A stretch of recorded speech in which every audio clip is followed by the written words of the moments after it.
Sedona was calling me, so of course I answered. My love for Sedona began just 2 years ago in May 2021, and it started the second I made that last turn from Cottonwood and saw the red rocks for the first time. It was so magnificent, I had tears in my eyes and an almost overwhelming sense of joy in my heart. So last year, when I got the last minute idea to go to Sedona for my birthday, 1 week before my birthday, I went with it. I decided that if I could make it work, great. If not, also great. Whatever was meant to be would be. So immediately, I looked up an Airbnb. There was nothing open for the long weekend around my birthday, but the place that I had stayed at my previous trip was open Tuesday to Friday. My birthday was on Thursday. I thought that was perfect. But before I booked it, I had to get a sub for my Thursday yoga class.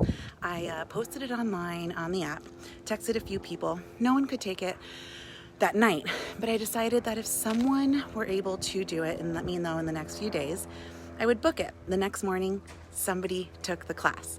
So the Airbnb was still open, 7:30 in the morning. I booked it and off I went just 3 days later.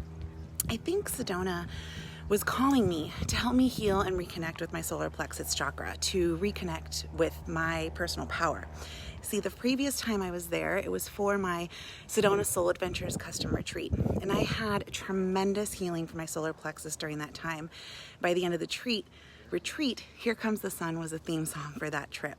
And I just really trusted in my gut that I needed a refresh, that my intuition was telling me to go on this trip. And I was already starting to communicate more clearly with my solar plexus.